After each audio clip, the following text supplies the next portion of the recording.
Duckman here. Why am I wearing this duck mask? Well, there's a coronavirus in case you're living under a rock, and it's spread through our breath. Everywhere that I have checked is sold out of these.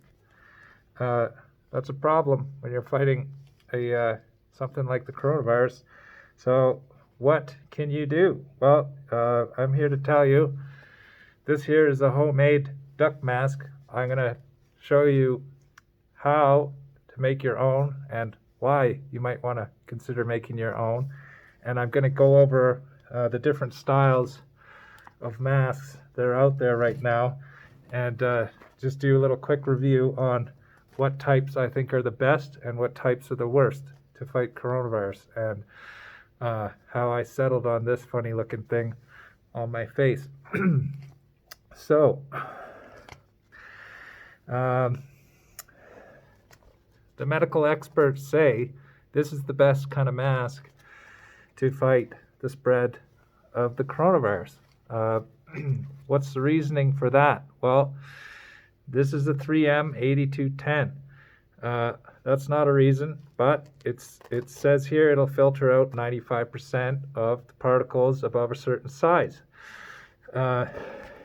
That's important because you want to protect yourself, but you also want to protect other people, which is what this mask also does a great job of, because it also filters the air that you breathe out, and it filters it out into the common airspace.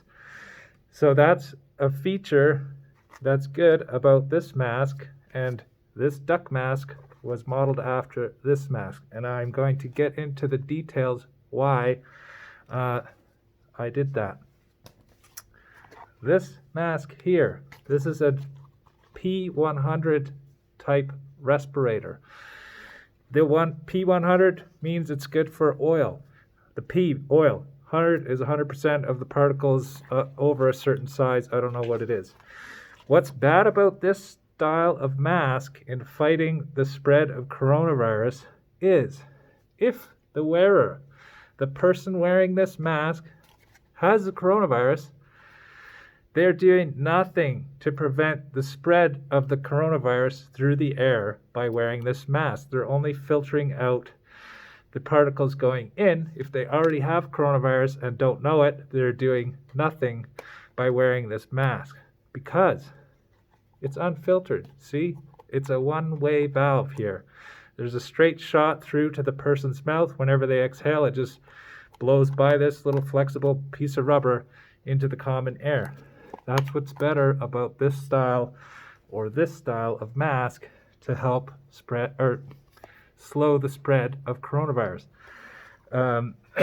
Because not everybody who has coronavirus knows they have it. So if you're working in a healthcare setting, in a hospital, even if you're just a person going out to the grocery store to buy your groceries, maybe you don't know you have coronavirus. It'd be good to just play it safe and wear a mask and help protect everybody else around you.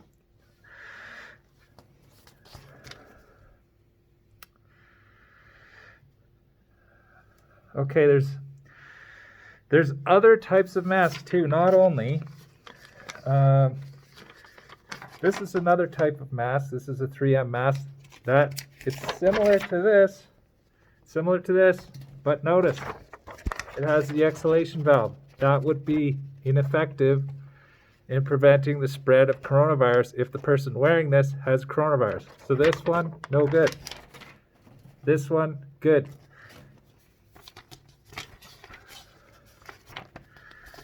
Okay.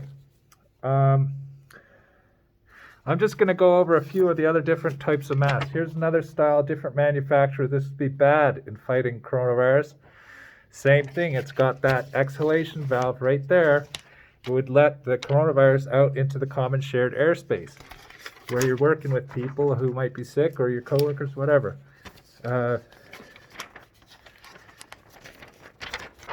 Here's a surgical style mask.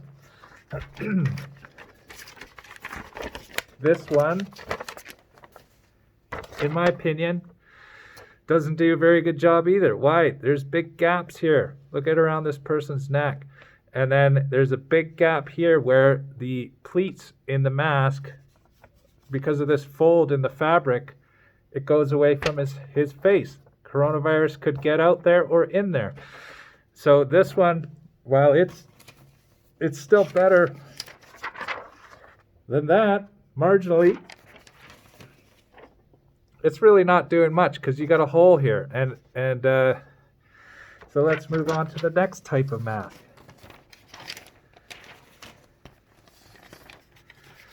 Here's one.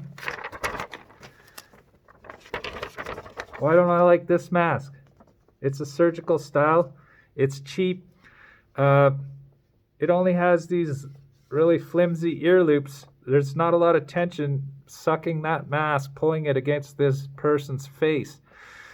Also notice there's gaps here and on the other side where this thing doesn't fit properly. So is this a good mask? Protect you? No, I don't think so. Or the other people. Here's another picture of a similar style. This one has the straps go all the way around this person's head, but again, notice these huge gaps here. This is where the virus can get in or out, or here. So it's almost like this dummy, I can call them a dummy because that's literally what they are. This dummy wouldn't be protected really at all from the coronavirus, or if the dummy had the coronavirus, would be doing nothing to protect anybody in the surrounding air from getting the coronavirus. So there's the differences between the masks.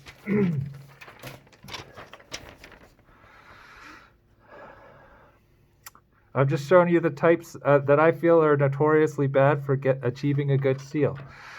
I'm going to link this. These are my talking points. I'll link them to the end of the video. If if you want to skip through all this bumbling talk, you feel free to do so.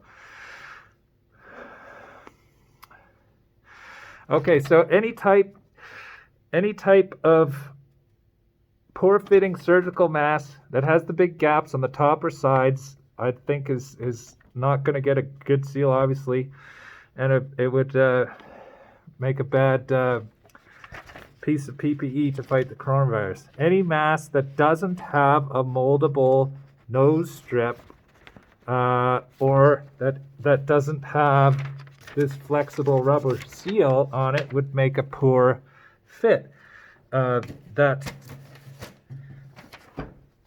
This flexible strip, that's intended, when you buy these new out of the box, they come about like this. When you put it on, that strip has to be molded over your nose. So it's a good fit against your face. If you have a nose with a high ridge on it, say like I do, then you would want it more like this. Okay? If you have more of a flat face, you would want to shape it more like that, so it follows the contour of your face. Any mask that doesn't fit your face is really doing nobody any favors. So it's very important. If the mask is too loose, obviously, it's not doing anyone any good. And any mask that's worn with, if you have any amount of facial hair, that's going to compromise the seal of the mask against your face. And then your breath will leak out the sides of the mask, wherever you have your beard or your facial hair or whatever, it'll leak out and then spread coronavirus everywhere if you have it and don't know it. Or if you're trying to protect yourself, it'll be useless if you have a beard. So shave your beard. And then I feel like these masks with the ear loop design are kind of a weak design in fighting coronavirus. They might be good for other things. Fighting coronavirus, I don't think the pull on those ear loops is strong enough to get a good seal against your face. Yeah. Okay, so how do I get a good seal? I just went over that. shave your beard, no matter what the reason is for growing it. Beards, facial hair, any amount of stubble won't make a good seal. Don't cut yourself when you're shaving. That would be bad. Use clippers. Get a helper if you need to. Make sure you form that seal. Don't wear a damaged mask. Okay? Or one that's dirty. You don't want to do that. Would I put this on if I had no idea where it had been from? There's no way. Okay? Unless you make your own and you launder it yourself and you know where it's been and you sanitize it properly, then you should probably be okay. Okay, so you might be wondering, how can I make my own? This one, it's very simple to make. I cut 2 pieces of fabric, 9 inches across each edge, 9 by 9 squares, okay, out of a piece of fabric. And I took the corner of this and then I folded it over, and then you have what? A triangle. That's the triangle here of 1. So this is a double layer. This top piece is 1 piece of fabric folded over itself diagonally, and then the exact same on the bottom, folded over in half, 2 layers on the bottom, 2 layers on the top. And I stitch these together.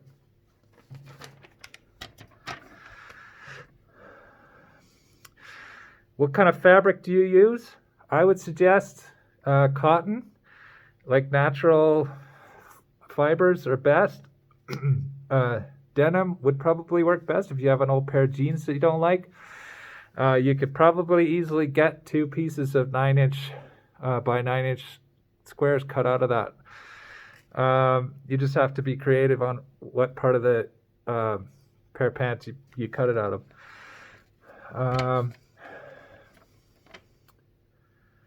Okay, so the more layers you have, if this was 4 layers, let's say I use 2 pieces on the top, 2 pieces on the bottom, fold it over in half, that would be 4 on the top, 4 on the bottom. It'd be better filtration, but the trade-off is it makes it harder to breathe. So I tried that with this mask, 4 layers, it was too much. It was like breathing through a straw. It made the breathing more laborious, and you can't do it. So you'll have to experiment with the type of fabrics that you have. If they're lighter fabrics, you can get away with more layers. If they're a tighter knit, you'd probably only be able to do 2 layers to make it breathable.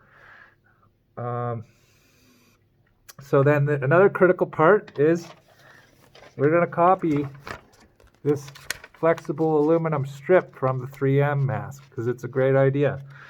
Imitation is the sincerest form of flattery. So what have we got here? I just sewed another piece of a strip of 5-inch long fabric across the top of the mask. This was obviously done when this was flat before I put the nose piece in. And then I cut this aluminum strip and then just slid it in and formed it over my nose.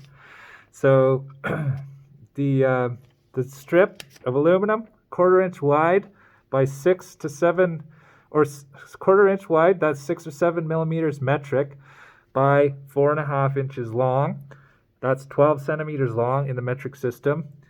And then if you can't get a hold of any aluminum, you might be able to substitute like a food can lid, cut off the top of a large diameter can of food, and then cut a strip out of that. You can use tin snips. Kitchen shears might even work for you. Another idea for aluminum is if you have like an extra long downspout lying around, or if there's any scrap sheet metal, you can just cut it out of that. This, aluminum flashing is used in the roofing industry for gutters, downspouts. Those are most common things I can think of off the top of my head. And then be careful when you're cutting this. This is sharp. It can cut you. You don't want to get cut when there's a pandemic going on. You might get, that would expose you to potentially getting the virus in through your skin. So please be careful. Wear gloves when you're cutting metal. It's sharp. these straps that are sewn on here. These are, I just cut 2 straps. These straps are each 51 inches long, which is quite long. But, you know, it's a long way around your head, and you got to have enough extra material to tie like a little shoelace knot, right? Like you're tying your shoes. You got to be able to tie that up. So 51 inches long, 2 straps like that. If you don't have this material, you can easily cut that out of a pair of old pants and then sew that on to make your straps out of. And then this piece is just a 5-inch piece of fabric, and then a row of stitching on the bottom and the top to make a channel to put that aluminum strip in, fold it over. Okay, so next up is, how do I disinfect this after wearing it to work or the grocery store, or carrying after, or looking after a sick person, or if you are a sick person and you're wearing this and you want to disinfect it. Maybe you're in self-quarantine, but you're living with other people in the same building or the same room.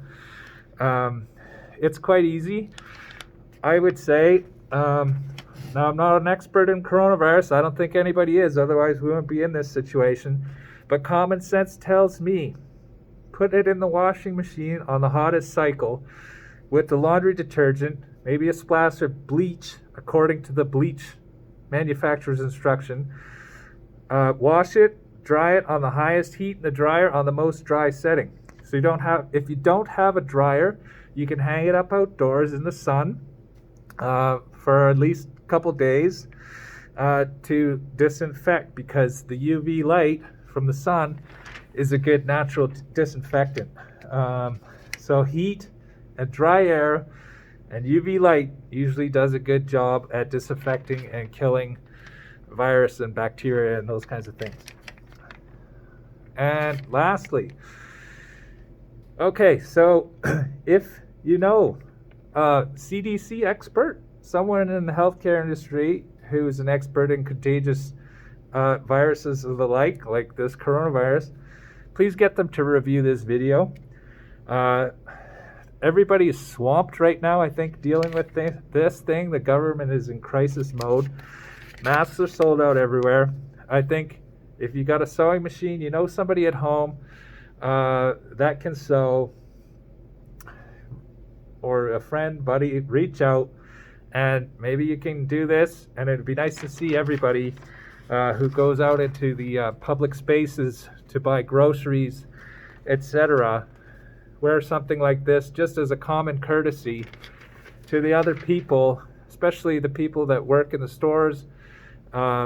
Even the people that work in the stores, you know, if they wanted to make these just to give themselves a little bit more protection, that would be good. Or if they, you know, if they think they might have the coronavirus, this might be a good thing for them to wear too. So, and the other thing is, please be safe. If you don't have a lot of experience, for God's sakes, don't.